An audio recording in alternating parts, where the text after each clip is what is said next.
6.2%. So we're clearly seeing inflation. Since I got up here a little over 2 years ago, I've been talking about inflation and the risk of excessive government spending causing inflation. Joe Biden won't talk about it. Where's Joe Biden? He will not talk about inflation, even though he's proposed $7.1 trillion in spending. Historically, government spending has always caused inflation, excessive government spending. So today we have a contest that you guys all get to participate in. So I hope you're ready with your answers. It's called Biden's. It's like The Price is Wrong, but it's The Price is Right, but now it's The Price is Wrong because the wrong things are happening. So first off, what do y'all think as far as how much in the last 12 months, and these are products that everybody, it impacts everybody, right? Milk, bread, and gas. How much as a percentage, how much is milk up in 12 months? 50%. 50%. Anybody else? Okay. 30%. 30%. So milk is up 5.5%. Okay. Now, first off, people think, oh yeah, but people think about that. 5.5% is not a lot, but I can tell you already, over 80% of Americans are saying they have to tighten their belts, and 80% of Americans are concerned about the price of milk and bread and diapers and gas and things like that. All right, let's see if we do better with bread. How much is bread up as a percentage? 5%. All right, it's up 7.4% just in 12 months, right? And how about gas? Now, everybody has to buy gas. How much is that up? 51%. How many of you have filled up your car lately? 51% increase. Now, if you take a family like mine growing up, I grew up in a very poor family.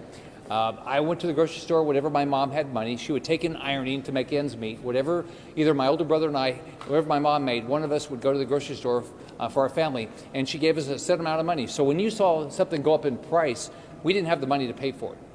This is a kitchen table issue going on all across our country right now. People are worried about inflation.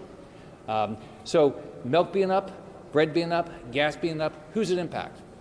It doesn't change the life of the rich. It's the poor, the people on fixed income. So if you're on fixed income and all these things go up, your wages aren't going up. If you're a poor family, your wages never go up as fast as inflation is going up. We have got to stop this reckless spending.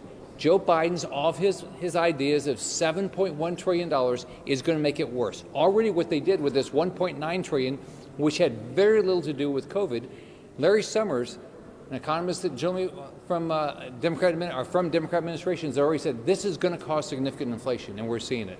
So Joe Biden's got to stop this reckless spending, stop asking for it, and all of us have to figure out how do we stop this wasteful spending. So now let me turn it over to Senator Ron Johnson. Well, thanks, Rick. I think you should have started out with gasoline. That would have got that one right. The gross amounts of spending didn't just start this year. I mean, it was in reaction to COVID, and we had to do something massive. We had to do something quick. But let's face it, over the last 18 months, we've had about $7 trillion in deficit spending. Now, President Biden is predicting or proposing another $7 trillion. We're $28 trillion in debt. By the end of this fiscal year, we'll be about $30 trillion in debt, and that's on top of a roughly $22 trillion economy. We're at dangerous levels. Rick talked a little bit about some of these macro inflation numbers. Personal savings is up $2.5 trillion year over year. It was $1.6 trillion, now it's 4.1. We have so much pent-up demand. Our economy is already taking off from the COVID recession, but the problem we have is we can't supply all the goods, all the services that the American population wants. That sets the conditions for runaway inflation. I want to really talk about the labor component to inflation because, gasoline prices, oil prices go up and down. That's commodity. That can happen. Lumber prices. Talk to Wisconsin home builders. The average price of a new home being constructed today in Wisconsin, the cost of that has increased by $36,000 just because of lumber prices. There's a manufacturer I talked to in Wisconsin. Average wage that he's offering is $20 an hour. He's got 1,000 jobs that are not going to be filled, that he can't fill. In Wisconsin, our unemployment rate is at 3.8%. So again, commodities will go up and down, but as that labor shortage, which by the way is created by government action, We're flooding the marketplace with dollars, personal savings, pent-up demand. That's going to fuel inflation. But the fact that we have incentivized people to stay on the sidelines, not engage in the labor market, and not offer their services is going to drive up the price of labor. That doesn't go up and down. That only ratchets up in one direction. Now, you may say that, hey, that's good. If you get a 5% wage increase, it's not very good, though, if prices go up 6 or 7%, which is what we're on a trajectory to achieve. That is sticky inflation. That's here to stay. And my concern is that creates an expectation of future inflation. And I know I'm reading articles saying there's no way we could ever return to stagflation. I'm seeing the conditions. I'm seeing the ingredients being concocted here for potential stagflation. You increase taxes, that's going to harm our economy. When businesses can't get the commodities, everybody's on allocation for resin supplies, for lumber. When they can't find the labor, you're not going to be produce the products. They can't get the component parts they're manufacturing. That's going to also harm our economy and potentially snuff it out, the recovery. You combine that with inflation, you've got stagflation. One final example of how difficult it is in Wisconsin, for example, to find labor is Milwaukee County just announced they're canceling fireworks 2 years in a row.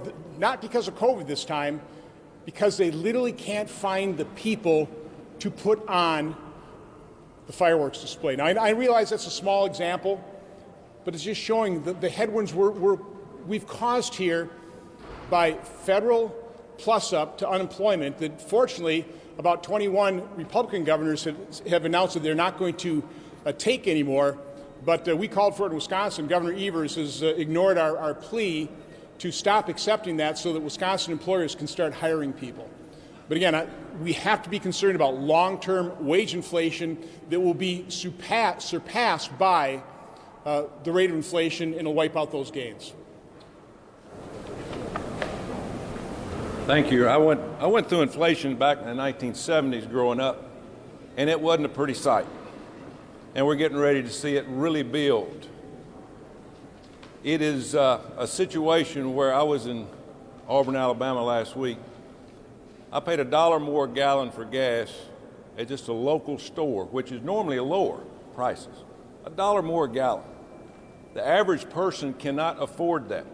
This is basically a tax on the poor. And I keep hearing from this administration, we're not going to raise taxes on the middle class or the people that don't have money. Well, folks, it is hitting us right between the eyes. And it's a shame that we're doing this to people that don't deserve it. And at a tough time coming off of COVID, when people are trying to get back to work, and there's jobs out there, people can get a job. But here's what's happening. I talked to Alabama Home Builders Association this morning. Particle board, which is one of the main ingredients of building a house or any kind of construction, is up 700% this year. What's happening? People are saying, I'm not building. I'm not building because prices are too high. Laying people off work, people don't have an opportunity to make a living, and it's going to get worse. We're just hitting the very tip of what's going to happen. Poor people, people without money, don't deserve having to pay 5, 10, 15% more for groceries. That's where it hurts. So the Biden administration, they're getting ready to get what they asked for.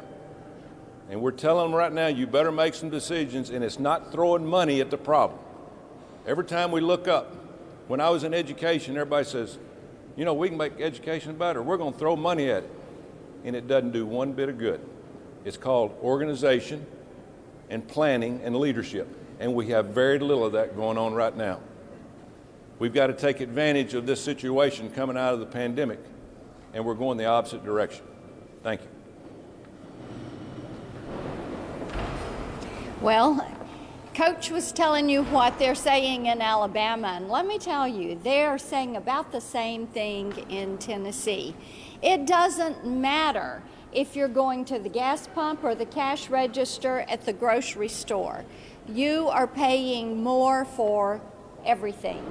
And this is totally because of policies of the Biden administration and changes that he has made since he came into office.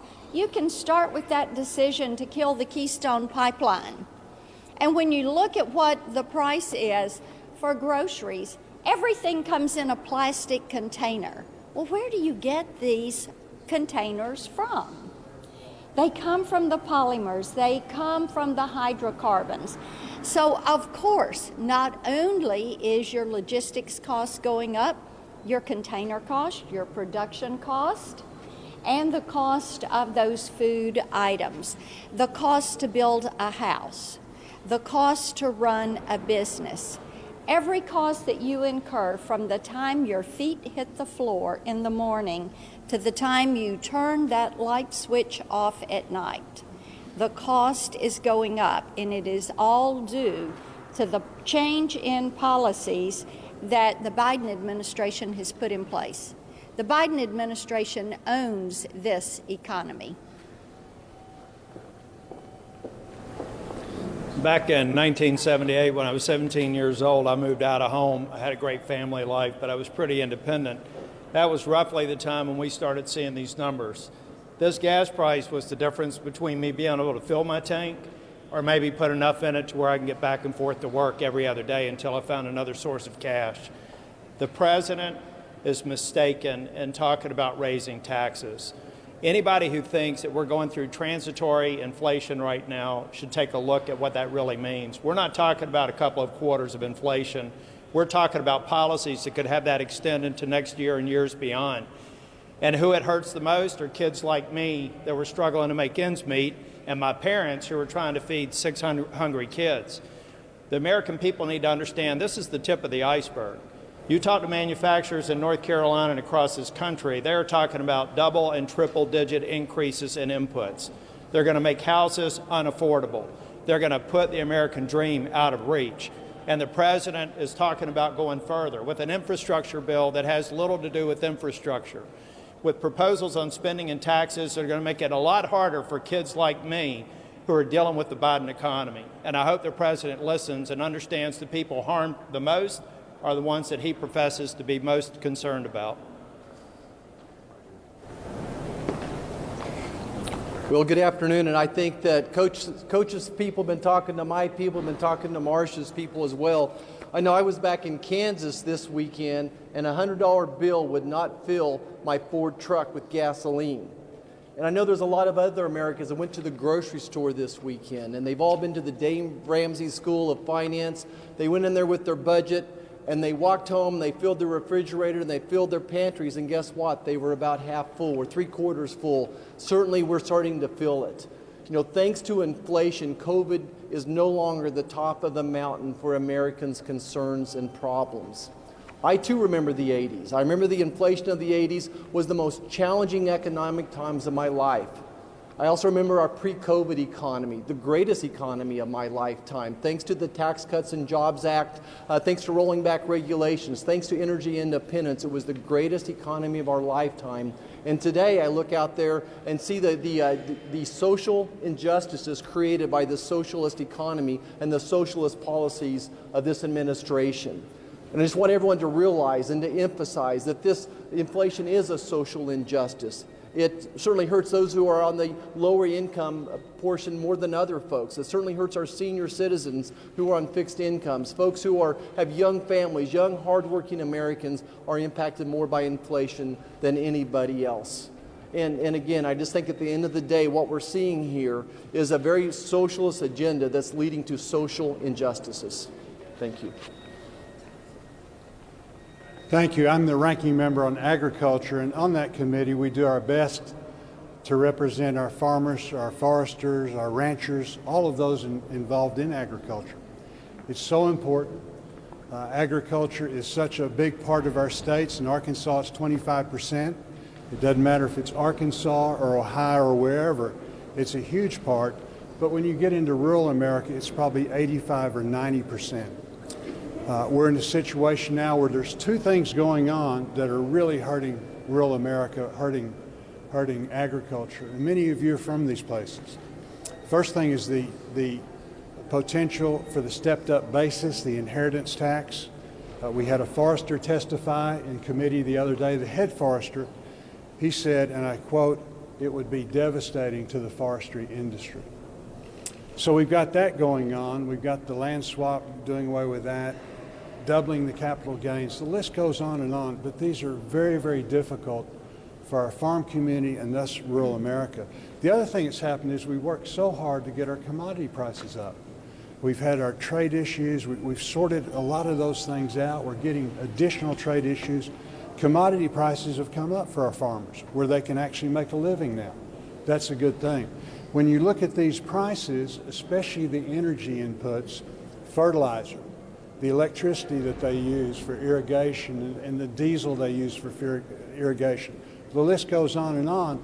As your input costs go up, you wipe out these increasing commodity prices. So these are serious things, and again, there's no ifs, ands, or buts. The Biden agenda is influencing in such that we are causing a significant inflationary period.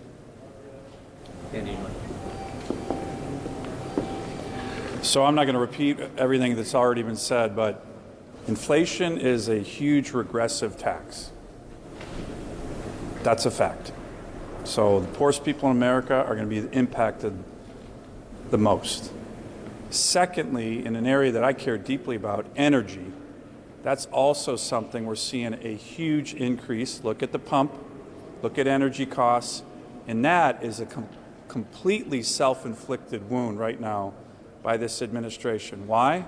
They're restricting the production of American energy and importing more oil from Russia than ever before. That doesn't make sense. They are making it harder to permit things like pipelines and canceling them and delaying them. That doesn't make sense. And they're even going to Wall Street and saying to our banks, don't invest in the American energy sector, putting pressure on the production of American energy. American energy prices are going to go up because of these policies, and the people who will be hurt the most are the least fortunate Americans. That is a fact. That's happening now, and it needs to change. So we'll be glad to take any questions, but the bottom line is this. The Biden administration is hurting the poorest families in our country. The people on fixed income, they can't stay up with these price increases. Our poor families, their wages are never going to go up as fast as these price increases. So they're hurting the poorest families in our country. Right now it's happening all across this country. So be glad to answer any questions anybody has. Yes. What would you say to the White House argument that these increases in prices are just transitory, that 1 month does not make a trend, and that this is a natural part of the economy's adjustment to reopening? Right. Well, these are pretty big price increases. We were I was with Jay Powell. He said we wouldn't see inflation of more than 2.5%. This is a lot higher. Look at CPI now, 4.2%. Commodity prices up 16%. It doesn't look like it's very transitory. And by the way, if you look at these numbers from February, so before COVID to now, the numbers are still just this bad. So, you never know what's going to happen. But if you look at all the things that they're doing, whether it's the tax increases, the regulatory reform, all these things are causing prices to go up. And it's going to hurt the poorest families in our country. Senator, the price of milk went up 9% from 2019 to 2020. Why did that happen? I mean, would you have blamed that on the Trump administration? I would blame it on reckless government spending. I've been complaining about the risk of inflation since I got up here. I believe excessive government spending, when you run big deficits, when you see the Federal Reserve balance sheet go from $4 to $8 trillion, when you see money supply going up 25%, you're going to see inflation. So all this, but today, this year, already $1.9 trillion, anticipating to spend $7.1 trillion. This will be nothing as compared. I mean, it'll be way worse than this. You also have to keep in mind that same period of time wages went up, largely due to the Jobs and Tax Cuts Act. Can I just point out, so if you go back and look at the time I was governor of Florida, that's exactly what Senator Tillis said, is that we started seeing our wages go up, which is the best thing you can see. If you can see all wages go up, not just wages for the rich, it has the biggest impact on our country. Yeah. So inflation occurs when we have too much cash chasing too few commodities, too few products out there. And this will not be transitory if we keep paying people an extra $300 per week to stay at home. What that's doing is bottling up and creating more shortages. For instance, in the meat marketing program, we have, 75% of the nation's beef processing in Kansas, and we can't get people to come back to work. So that's creating an artificial shortage of beef, which is driving up the price of meat at the grocery store. Senator Scott. Yes. Officer Sicknick's mother just put out a statement saying that not having a January 6th commission to look into exactly what occurred is a slap in the face of all the officers who did their jobs that day. She's asking to meet with Republican senators who are going to vote against the January 6th commission. I believe all 6 of you or 7 of you will.